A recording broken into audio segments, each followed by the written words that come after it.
welcome this afternoon to this Twilight session. I'm Dr. Sarah Gretton, Associate Professor at the University of Leicester, and also Director of our Natural Sciences programme.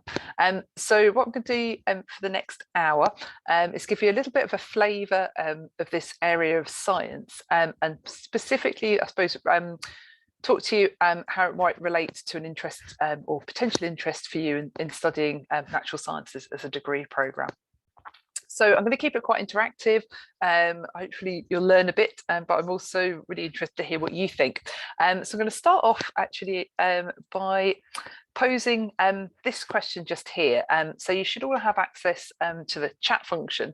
So what I'd like to do is just give you a moment or two just to think about this question here. So maybe I'll give you just a couple of minutes to post some quick thoughts.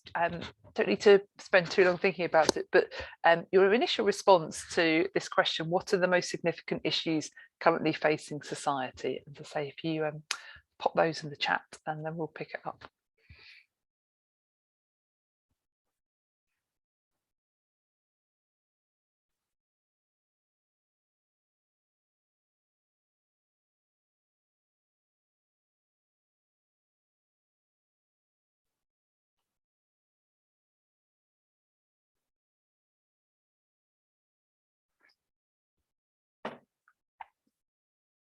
Great, starting to see some responses coming in.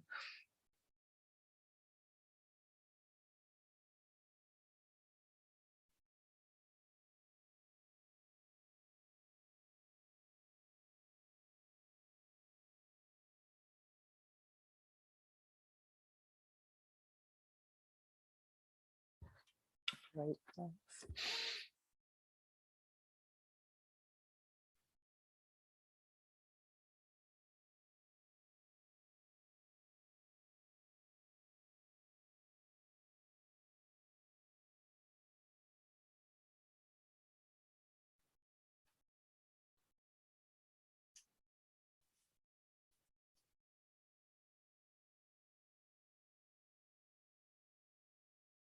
Just give another moment for people to type their responses.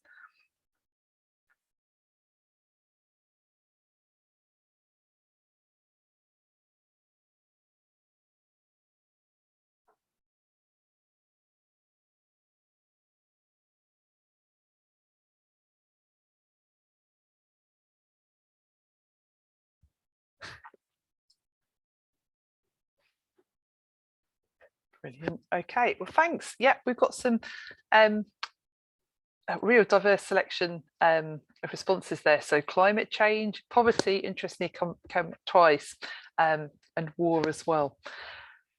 So when I asked staff at the university to brainstorm things, interestingly, climate change was also one of the scientific questions that they thought was really important. And I think climate change is a really interesting example. It's very current, something that's going to impact on all of us, and it's a genuinely real world problem. But alongside that, there are maybe some other scientific questions which are maybe less obvious that you haven't really thought about at the moment. And one of these actually is the topic that we're going to be discussing today. And so, yeah, climate change is a nice example of a real world question. Astrobiology you can think of as maybe an otherworld question, so slightly more academic, but astrobiology is the study of whether there's life in the universe beyond our own. So does life exist beyond the planet Earth, and if so, what might it look like, where might we find it, how might we go about looking for it? And so what you might describe as quite an academic subject in the fact that there aren't it's not necessarily easily testable, and there's a lot of academic thought required to engage with that subject area. In terms of scientific research questions, you might also want to think about research questions from a different angle as well. And so I just put a sort of field of science here, nanoscience, which is really the subject of very small objects, and how we can use those for all sorts of exciting endeavours, so everything from medical applications to thinking about smart materials, which you might have come across as well. So really, how do these tiny objects affect the macroscopic world? in essence.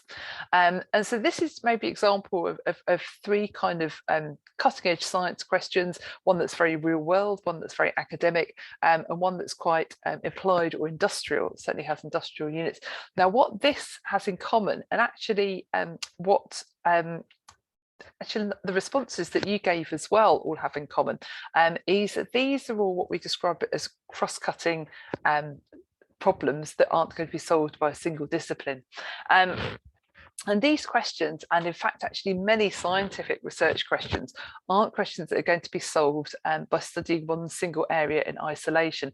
These are the types of questions, these big complex overarching areas, which actually require approaches or require a thought from a number of different discipline areas, and that intersection between the different disciplines in order to be able to tackle that scientific problem or area. And as I say, we talked about climate change, but you can also see how war is something actually that cuts across lots of different areas, that technological impacts, sociological, historical implications. So again, lots of different ways of considering these problems. And again, the same with poverty as well.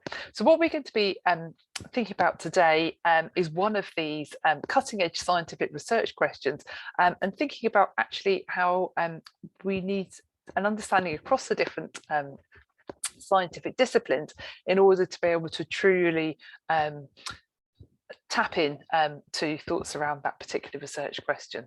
So we're, as I say, going to be focusing on this area of astrobiology. So again, what I want to just do is just take a few moments to consider these questions. So if I give you 3 minutes, so maybe 1 minute for each question, what I'd like you to do is post in the chat your responses to these questions just here. What are the chances that intelligent communicative life exists elsewhere in our galaxy? What do we need for life? And if life exists, how might we detect it? So that first question really may be broken down by the second two. So what do we need for life? What would we do if we want to detect it? And then what are the chances that we might find intelligent life? So again, if I just give you 3 minutes, and maybe if you want to indicate which question you're answering, 1, 2 or 3, when you put that in the chat, and then we'll have a quick chat about the responses, and then we'll talk through a way of thinking about this, or way of tackling this research question.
Okay, we've got a response in the chat, but do, if you've got your own thoughts, so move on, but do you post any ideas or thoughts that you've got yourself here? So response here, to the first question, what are the chances that intelligent communicative life exists elsewhere in our galaxy? And there's a great response here. The chances are very small. This is because life requires many aspects, such as optimum temperature, pH, and water. Okay, so brilliant answer. We're going to unpack this a little bit more as we move through these slides. Okay, so this is a question that's obviously been thought about before, and actually the Drake equation is really one attempt to respond to this research question. So this is Drake here. Drake was president of the Institute for the Search for Extraterrestrial Life, and actually what he came up with is a way of thinking about this. So essentially a framework for considering this question, particularly not just searching for life in the universe, but actually extraterrestrial life. And what he really, this was initially designed to get people to start thinking and talking about these issues. And what he did was come up, as I say, with a framework, a way of engaging people in this conversation. And this is what's referred to as the Drake equation. So after this, do feel free to go away and look up a bit more information. But the Drake equation is really a set of terms which could be multiplied together to provide you with a probability for the possibility of finding extraterrestrial life elsewhere in the galaxy. So like any probability, as I say, it's a collection of terms that can be multiplied together. And I've just listed the terms just here. But what I'm going to do for the next few slides is talk you through each of these terms and just try and introduce you to some of the concepts that we need to consider when we're I suppose thinking about the possibility of intelligent life existing elsewhere and most importantly detecting it. So if we start off with the first term in the Drake equation, so Drake starts off with this first term that he thinks is important for the probability, and that's the rate of formation of stars suitable for development of intelligent life. And so really this is the starting point. If we're going to have any kind of life or intelligent life, we need a star as that starting point. So when we're thinking about stars, what do we need to consider? So again, if you remember, we're thinking about intelligent life within the galaxy. So if we think about our own galaxy, you can see just here the Milky Way. There are actually 400 billion stars in the galaxy. And so if we think, as remember, the term is the rate of formation of stars, how quickly are they being, I suppose, formed or developed. So the age of the galaxy is 13.2 billion years. So if you take those terms and divide them, then you would say an average of 30 stars are being formed every year. But actually, it's more complicated than that, because we've had periods where more stars have been formed and periods where we've had a slower formation of stars.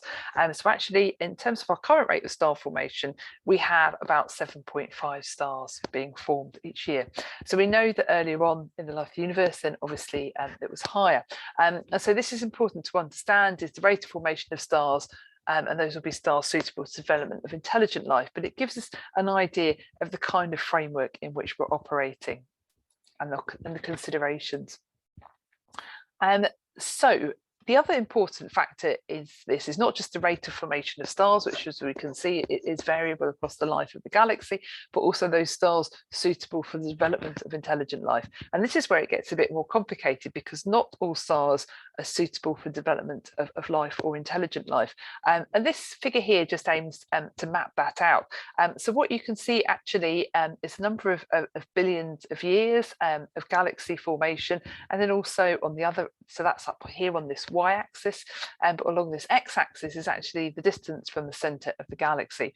And you can see actually that these two combine, and what we've got here is essentially a sweet spot encircled by this line just here, which is essentially a star that will be suitable for the development of intelligent life.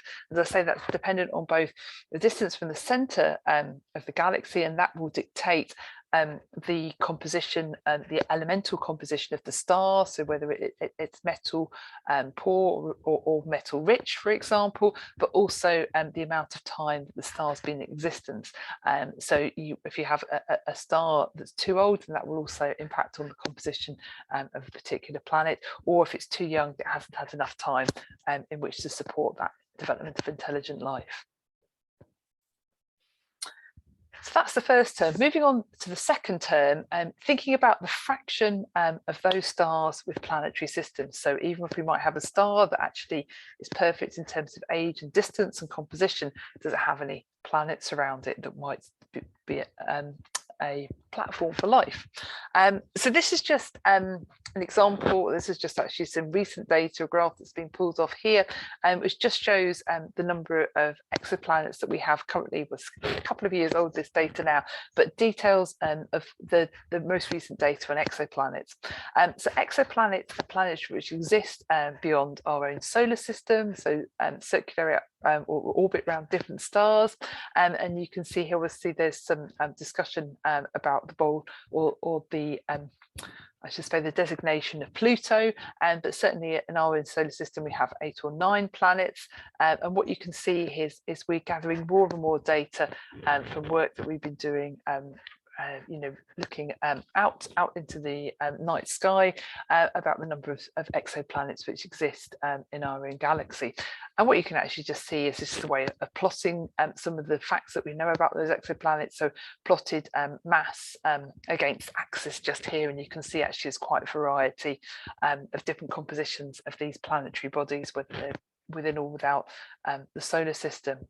And so what you can see is we know there's lots of planets out there, and what we started to do is just gain a snapshot of the data of a few of those. So of course we may have a sun that's orbited by a number of planets, but actually if you take a typical solar system, what are the number of planets per solar system with an environment suitable for life? And this is where we really have to start drilling down on the only area that we have a significant amount of evidence for, or the only planet we have a significant amount of evidence for, and that's our own planet Earth. And so there's a couple of interesting points that be made from this slide just here. So what we can see in the figure here, a schematic of our own solar system, and this actually represents the current size of our star, the sun. And what you can see here is potentially a plot of what's the where the habitable zone might lie if our own star changed planets, or sorry, if our own star changed size. So what we've got shown nicely here in this band here is what we refer to as the habitable zone, and essentially this is a zone in which a planet would need to inhabit in order to make it suitable for life. So generally speaking, that focuses around the likelihood of us having a continual supply of liquid water, but not quite simple as that. There's slightly more complexity, but that's one of the key features that we'll be considering, or the scientists will consider when they're thinking about habitable zones. And so what you can see here is actually, as you would expect, Earth is sitting right there in the middle of the habitable zone.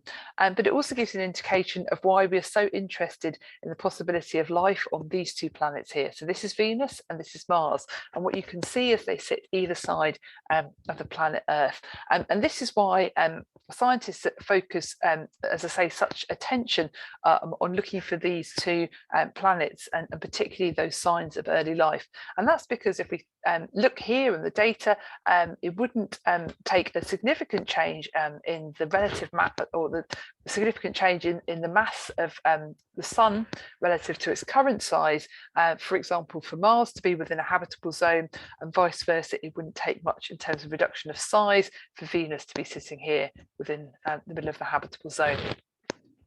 And so what we can use this as is perhaps an indication of what might be happening in other solar systems. What you can see is generally speaking, that habitable zone is fairly narrow, and as I say, it depends on the mass of this star, the mass and the size of the star. So that might mean that habitable zone will change over time. So we've shown from our own planet that there is a zone within a solar system where the possibility for life, but what's the chances of that actually occurring? So theoretically, we have a habitable zone, but what are the chances of life actually appearing if we do have a planet within that habitable zone?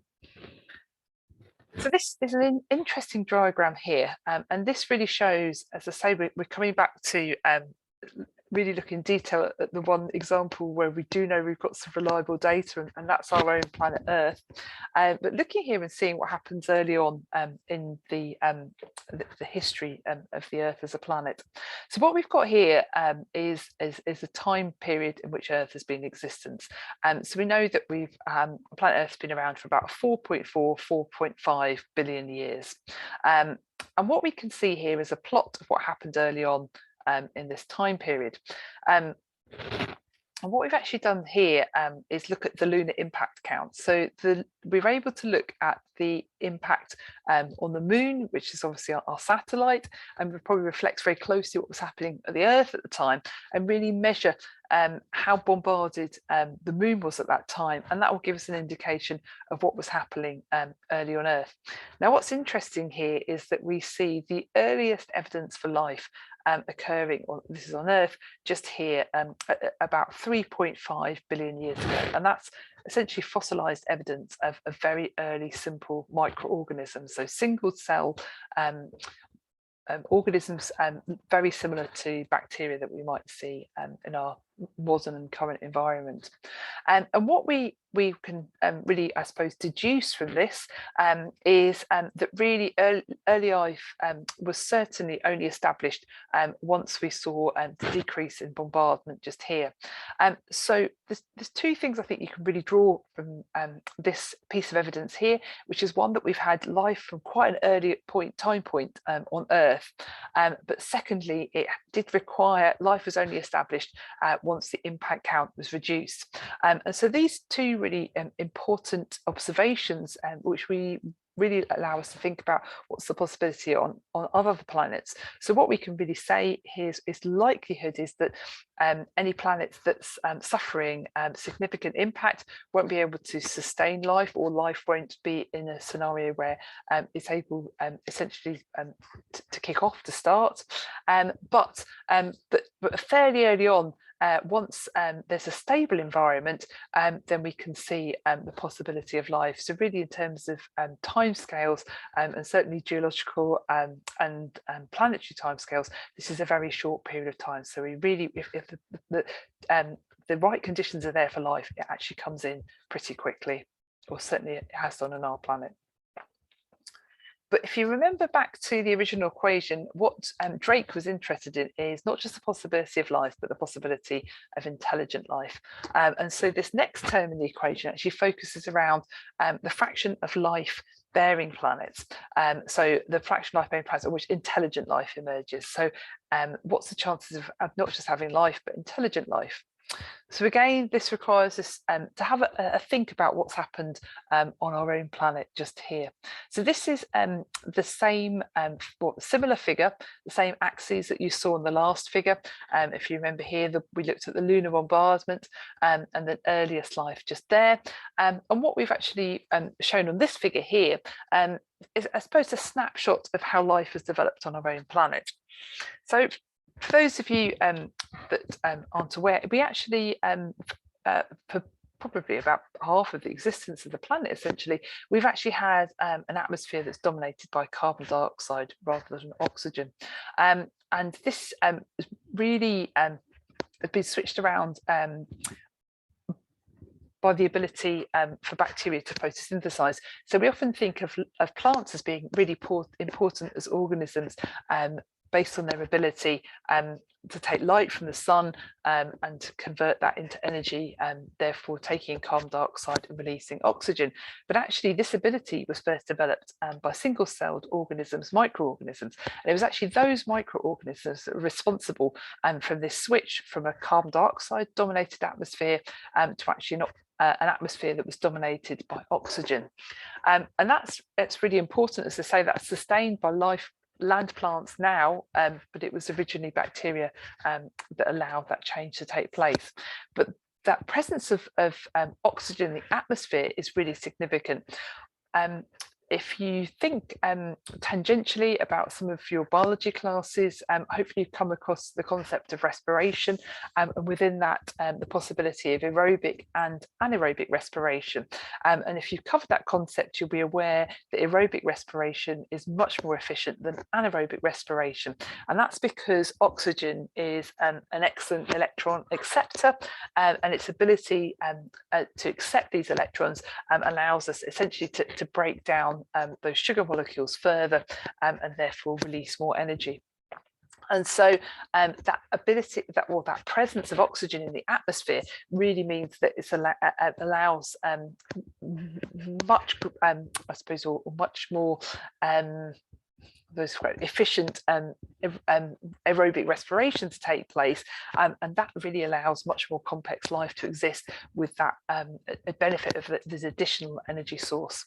And so what we see here actually really interestingly is once we have this presence of oxygen in the atmosphere, then not that long afterwards we see the presence of multicellular life evolve, and that really is dependent on the ability of oxygen and yeah, that additional energy input that's provided by the electron accepting ability. And then not so long after that, we start seeing the first fungi and the first land plants. So I suppose take home from this slide here is that really in terms of the history of the Earth, carbon dioxide presence allows, or presence or dominance of carbon dioxide in the atmosphere allows the instigation of life and allows life to continue. It certainly provides a viable environment, but actually it's the presence of oxygen that really allows us to develop multicellular life, which is obviously a precursor for intelligent life. But we're thinking not just about multicellular life, but to say specifically intelligent life. And so in order to think about intelligent life, we really need to define that term. And certainly for what we're talking about today, intelligent life really denotes Homo sapiens, so anatomically modern humans. What I've included just here is actually another figure, but this time on a millions of years time scale. But this just shows the evolution of Homo sapiens from our early hominid ancestors. So, and what you can see actually here, probably we think about 6 million years ago is the point at which we saw that split from, or we had the last common ancestor between us and a chimpanzee. And what you can see here is what we refer to as some of our pre-human primates just here. So about 4 million years ago, we saw, well, we were certainly in terms of hominid ancestors, we're thinking about the genus Afarensis, and really sometime probably between sort of 3 and 4 million years ago, we see that evolution of hominids that are able to walk on 2 feet. And as things develop, we see greater presence of things like fire and stone tool use between these ancestors. But actually, it's really very recently that we see the presence of Homo sapiens in the fossil record.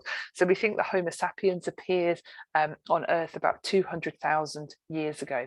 And so that's the point at which you might say that intelligent life has emerged. Now, if we take that back and think about the history of the Earth, then actually we were really been here for a fraction of our entire planet's history. So it's very easy to think about the huge impact that humans have had on the Earth, but actually we've been here for a tiny period of time. And I think the nicest analogy I've heard is that if you would take the history of the Earth and map it onto a calendar year, then actually humans arrived on the 31st of December, actually just a few minutes before the midnight bells chime.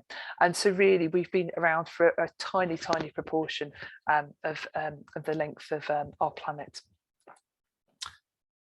So further to this, because Drake was interested in not just the presence of intelligent life, but the detection, then actually the other thing, another term that's important to be factored into that equation is the fraction of time that a civilization might develop a technology that releases detectable signs of their existence into space. And so yeah, he was interested in detection, and so therefore that intelligent civilization has got to be releasing a signal. And actually again, if we go back to our own own situation on the planet Earth, then really it's just in the last less than 100 years that we've had the ability here. So you can see on a satellite dish here that's able to receive information, but also our own ability. So we've only had the ability to detect the signal, but also in terms of releasing a detectable signal, that's also something that's only been possible in the last century itself. So this is just an example of one of the coded signals that we send up into space, and we've actually not done this for a little while, but certainly there's been a concerted effort internationally to send out signals that may be detectable by other intelligent civilizations, to really give them an indication of here we are on the planet Earth, and this is what happens here, and this is what we're doing. So if we think about this in terms of our own, the presence of our own intelligent life form on the Earth, even though we've been around for 200,000 years, it's only the last 100 years that we've been sending these signals out into space. And then finally, maybe a little bit of a sobering thought, but also really focus here on thinking about the length of time that such civilizations might release detectable signals. And so not just the ability to develop those signals, but actually there's nothing to say that those civilizations will last in perpetuity. And so something I think maybe we're quite mindful, focusing back on that first point about climate change, is that we need to be also intelligent enough to make sure that we look after the planet and as a species continue to release such signals into space. And of course the exact same may be true of other intelligent civilizations elsewhere in the universe. So the multiplication of all of those terms together gives us a probability of finding intelligent life elsewhere in the universe. And I think what I've hopefully given you an idea is that there's a range of parameters with each of those, but gives you a framework for some of the ideas that scientists will consider when they're thinking about the search for life. So I posed two other questions at the start, and that might be, what might we look for in terms of a signal for intelligent life? And I noticed an answer just here is as carbon-based life on Earth. Yeah, we as carbon-based life on Earth might require different stuff from life based on other elements, and that's quite true. In terms of looking for a signal for intelligent life, Sagan actually did a very interesting I suppose, thought experiment back in 1993. What he did, or his research group did, was use data from the Galileo telescope, which was then out there monitoring the solar system and beyond, and you really used that to say, by looking at data alone, could you prove the existence of Earth based on the telescope's ability to analyse what's going on our planet? And so their scientific research concluded that it was actually these 5 key signatures which indicated that the Earth was or certainly supported intelligent, or had the environment potentially to support intelligent life. So one of these key indicators was a high concentration of oxygen, and that was probably likely to do with a specific process, the one we refer to it as photosynthesis. There was a high concentration of methane, which again indicated microbiological processes which wouldn't happen in the absence of life. Presence of nitrous oxide in the atmosphere again is an indication of life, and then large regions of the planet with a strong red spectrum, again indication of life. And of course the strong red spectrum comes from plant matter essentially. So the absorption of the red spectrum is what chlorophyll achieve, or what chlorophyll does in order to achieve photosynthesis. And then particularly this one was a key indicator not just of life but of intelligent life, but the detection of narrow band amplitude modulated radio transmissions, the way that we use to communicate on the planet ourselves, was an indication of intelligent life. And this, I suppose, is really a thought experiment which provides a framework for scientists going and looking for the possibility of life and or intelligent life on other exoplanets within our own galaxy. So we've talked quite a bit about intelligent life, but I just wanted to bring it back and think about life in general. So again, I posed that question at the start: what do we need for all life?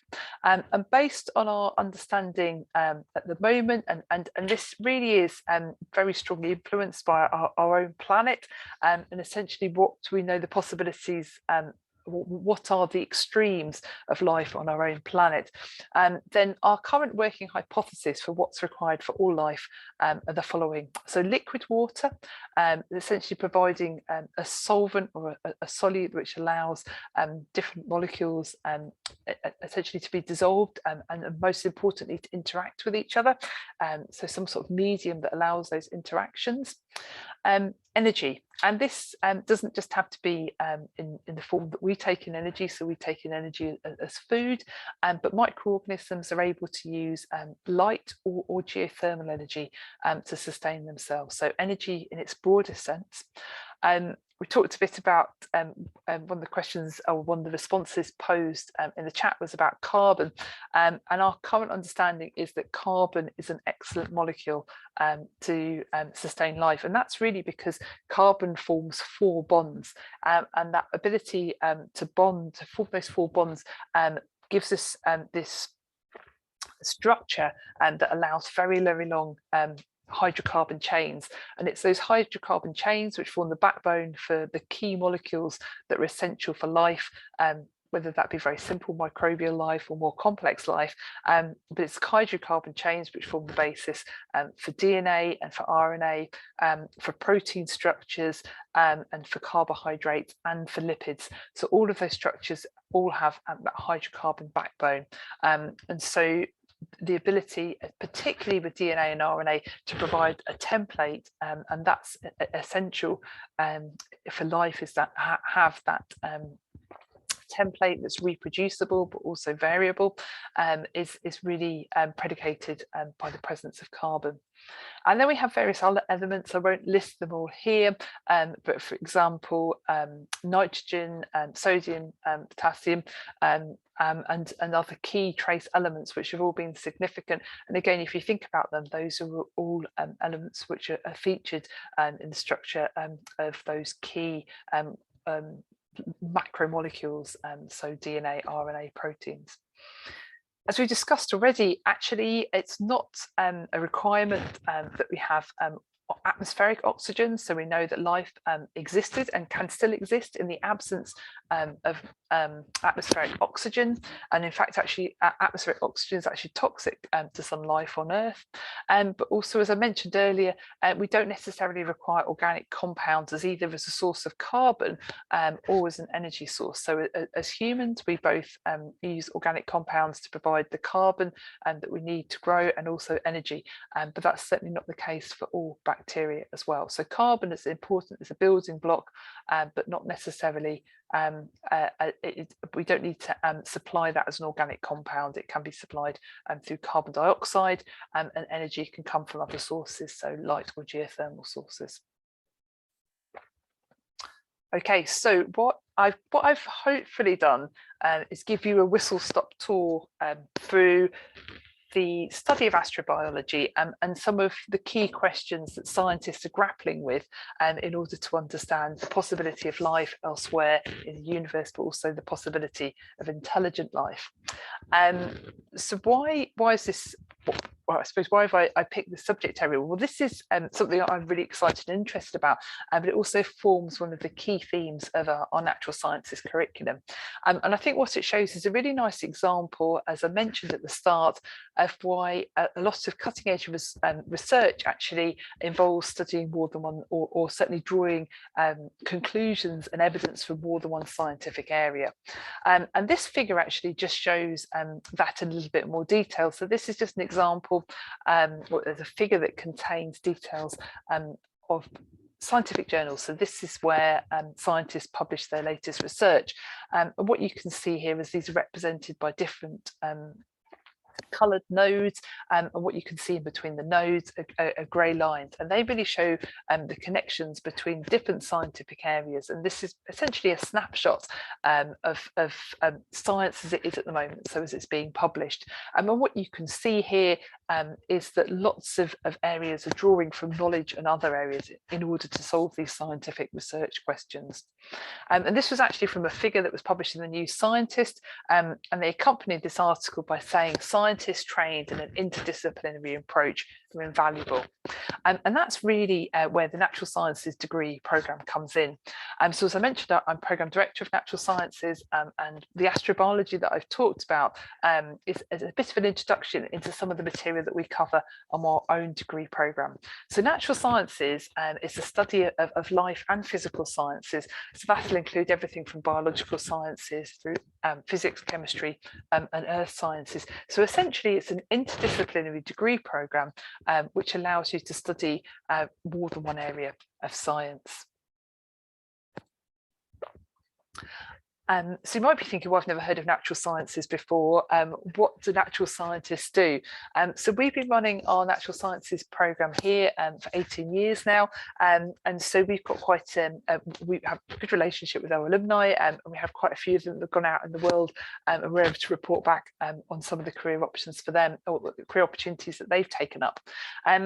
So as you might imagine, as I said from the New Scientist article, really calling out for people who can essentially draw across the different disciplines in order to tackle these overarching research questions. And so many of our students have gone to work as researchers, and that might either be in a university environment or working in industry. And I've just provided a couple of examples of some destinations of our graduates just there. But we've also have graduates that have gone to work in other areas where an understanding of the integration of science and those scientific disciplines are really important. So one area I've listed here is science communication, and that might be either in the publishing sphere or working as a science communicator. One of our graduates recently went to work as a science communicator at the National Space Centre. But we also have a number of students that have gone into roles where science is really important in their understanding and background, not necessarily that they're doing science per se, but they're able to bring that into their jobs. So that might be working in the scientific industry in general, so whether that be in sales or finance. Teaching is another example. Obviously, having that broad scientific base allows teachers to access a wide range of material and to make those connections with students. And we also see our graduates going off to work in areas across the scientific sphere where further specialisation is required, so sustainability, forensic science, postgraduate medicine. But we also have a tranche of graduates that have gone to work in roles where they're required to be data analytical, critical thinkers, have the ability to be numerate and literate with that scientific mindset, and so a number of consultancy firms have taken on our students as well. So what you can see here is it's a real range of career options that are open to natural sciences, everything from very focused scientific research areas, but also because we build up such brilliant transferable skills, then also opportunities to take those skills and apply them, not necessarily to doing science, but where science is important as part of the wider endeavour. So just a little bit specifically about our natural sciences programme here at the University of Leicester. So we describe our programme as being research-led, and what that really means is that we have some fantastic world-class research facilities here at the university. We've just recently rated very highly in the recent research ratings, and those interdisciplinary facilities really allow students both bring the research into the teaching that we do, but also provide students with opportunity as part of their final year project to undertake research in this wide variety of different areas. But as well as having research that takes place at the university and that being heart of what we do here, and we also bring research right into our curriculum as well. So we don't just talk about research, but we're really training you as students to become researchers. And so we talk about our curriculum being research-led, but also research-based. And what we mean is that, as I say, we're taking you on this journey where you learn about research right the way through to becoming researchers yourself. And we structure that throughout the programme, building in terms of sophistication as you go through the degree. But what that means is that a number of our core set of modules are all focused around real-world open-ended research questions. So I've talked about astrobiology here today, and that's one of the research questions for or one of the research areas for our second year astro module. So alongside these open-ended research questions, we also think about how to develop you as a scientist and researcher in terms of assessment, and we use what we refer to as authentic assessment. So we do have some assessment via examination, but we're training you to be research scientists, and so therefore many of our assessments reflect the types of activities that scientific researchers will undertake as part of their day-to-day activities.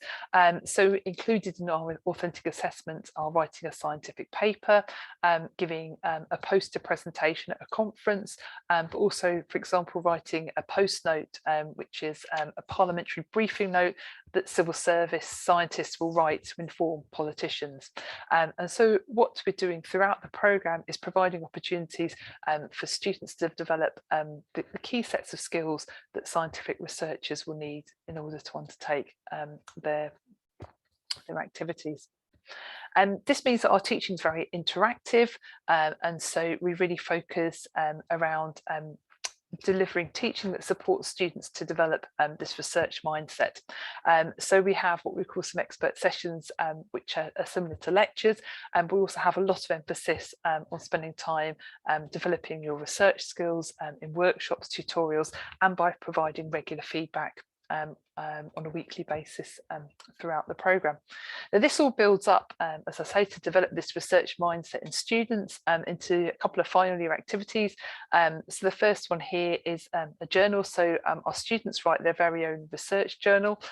So that's where scientists publish research findings are in journals, and we really get students going on this as part of their undergraduate degree, so we don't wait for them to get out there and start working with research group. We actually introduce that into part of our undergraduate studies. And then the other key area is all of our students will do an independent research project as part of their third and also their fourth year if they stay on and do a four-year programme with us.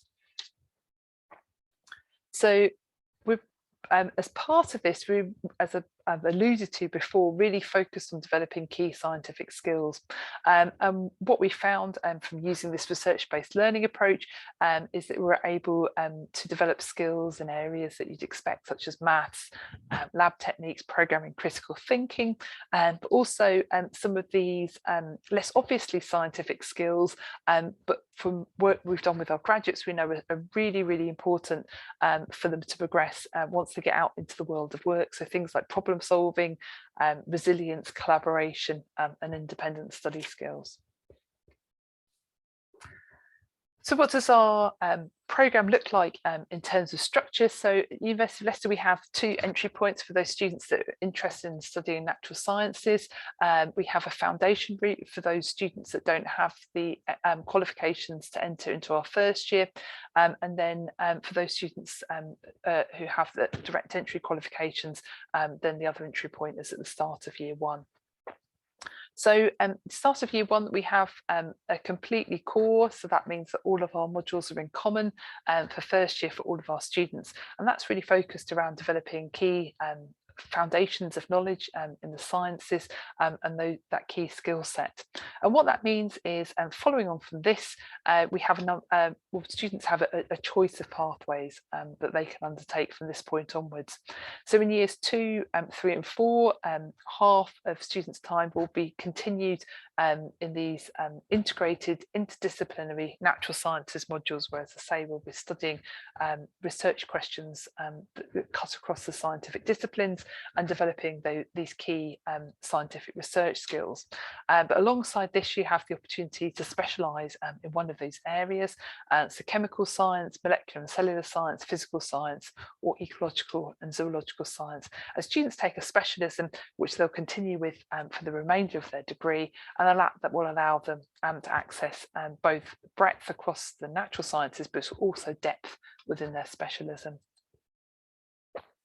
So this is just an example of some of the core integrated modules that we have as that kind of STEM that all natural sciences students study. So you can see everything here, right from some fundamental knowledge in our first year module, molecule, bonds and cells, right the way through to right in the fourth year module, where we take students through and get them to start modelling complex systems and understanding how we can use those tools to study a variety of scientific questions. So I'm going to wrap up there and provide the opportunity for you to ask some questions. But just to mention, if you're interested in any more information about natural sciences, and particularly the Leicester Natural Sciences programme, then I've just put our website details just there.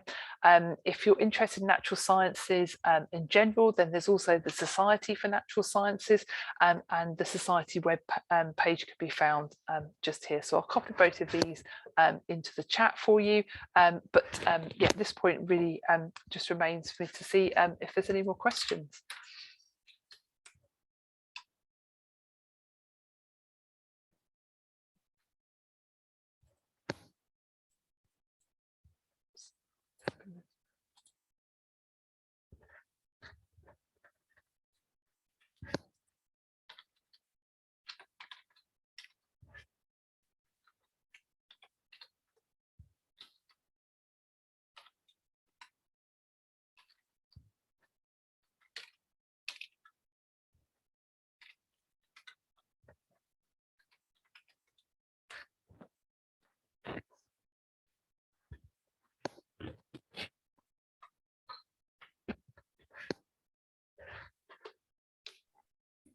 Sarah, can I just ask if anybody, are you happy for people to email you any questions? Yeah, absolutely. I've just seen a couple. Oh yeah, I've got a couple of questions. Yeah, really happy. What I'll just do is put my email address in the chat as well. And if anyone wants to ask, do feel free to email me. Yeah, really happy to have questions over email. So just a couple of questions. What made you interested in astrobiology originally? I actually knew nothing about astrobiology until I started working on this degree program. So I should say that I suppose I'm a microbiologist, specifically a virologist actually, and my research area when I was doing my PhD was really focused around using chemical and physical approaches to understand viruses, and so that was really ignited in me a passion to think about actually how you can use the sciences synergistically to tackle big research questions. And when I came to teach on the programme, there was an interest amongst my other colleagues in space, and I'd never really thought about the role of biology in space. So I thought, well, space, that's what you do in physics.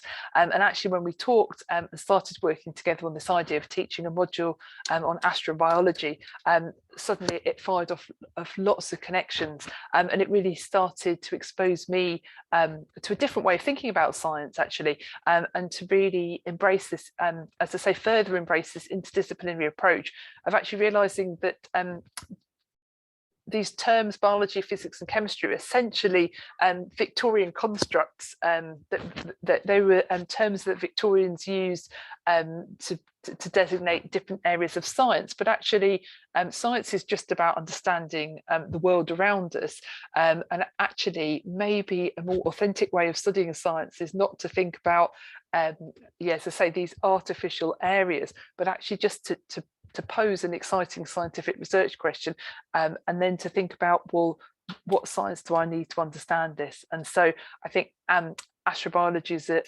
really exciting example of that. And the more that I've got to know about it, the more interesting I think it is. Actually, I think it's a really fascinating question, and it really actually taps deep into our psyche. That thought of whether or not we're alone is, you know, something that's really core to us as intelligent beings, is that search for something similar.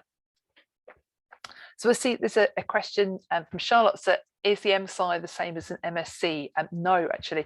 So an MSci is an integrated master's program. So it's an undergraduate master's program. So what that means is if you're looking into natural sciences options, and actually the same is true if you were looking at chemistry or physics or biological sciences, then you quite often see an option for a 3-year BSc program or a 4-year, and we MSci for natural sciences or MNatSci, MChem or MPhys or MBiosci for the other subject areas. And what that means is that you get a 4-year qualification, but it's part of an undergraduate qualification. So what you would do is do your 4 years in the same institution, and that's the degree title that you'll achieve at the end. An MSc is a standalone qualification which is taken after you've done an undergraduate degree. That can be at the same institution or it can be at a different institution. The key difference being that it has slightly different funding opportunities. So an undergraduate master's, you will have access to the same undergraduate loan system, and for MSc it's funded slightly differently. So there are loans available to do a postgraduate qualification, but I suppose the distinct difference is that an MSc is undergraduate and an MSc is what we call postgraduate, because it will come after you've done an undergraduate qualification. So I hope I've explained that clearly enough. Yep. Okay. So naturally to a PhD. So an MSci will definitely qualify you for a PhD. You can also do a 3-year BSc, then do an MSc and go on to a PhD. But these days, I have to say, when I did my PhD, you could go straight from a BSc. But these days, it's almost unheard of to go straight from a BSc onto a PhD. You almost certainly need an MSci, MChem, MPhys, MBio, or an MSc to access a PhD place. But certainly, as I mentioned in the career slide, we've had quite a few students that have gone on from PhDs from our program. So certainly my experience seems, or our experience I should say, shows that seems to be a well-trodden path for students that are doing the MSci in natural sciences. Okay. Right, so just seen Fiona's posted just a bit more information here about upcoming events. I don't know, Fiona, do you want to say anything about that? Yeah, oh, am I on? Hi Sarah, thanks so much for a fantastic talk. I realised this was a bit of a bonus Twilight Talk. We've gone off programme, so thank you so much for joining us last minute. It was absolutely brilliant. Thanks for all the questions, everybody. Keeping us going, keeping Sarah busy. Yes, please do follow us on Twitter. You can also follow Sarah. She's retweeted, so you can always have a look and see what Sarah's up to and research updates at Leicester. But yeah, just to say, if you can follow, I don't know if Emma's still there in the background, if you wanted to add anything about the programme, Emma, we've got a summer school coming up, which is obviously closed now for applications, but we do run a programme throughout the year. So from October through to the summer, lots of fantastic events, but Emma does run a brilliant outreach programme. So I'll pass over to you, Emma. Yeah, hi everyone. Yeah, please do follow us on Twitter and on Instagram as well. We've got lots of different events that happen throughout the year. So yeah, just stay in touch and let's hopefully we'll see you again. Brilliant. Thanks so much, everybody. Have you got anything else, Sarah, you want to add? No, other than, yeah, just real thanks for joining. I hope it's been a good start to your week. It's certainly been a good start to mine, having a chance to talk about this all. And as I say, if you do want any more information or any more questions, do drop me an email. But yeah, for those of you, yeah, have a good half term if you're on half term. Yeah, happy half term, everyone. Enjoy the Jubilee celebrations. Yeah, okay. Take care, bye. Take care, bye.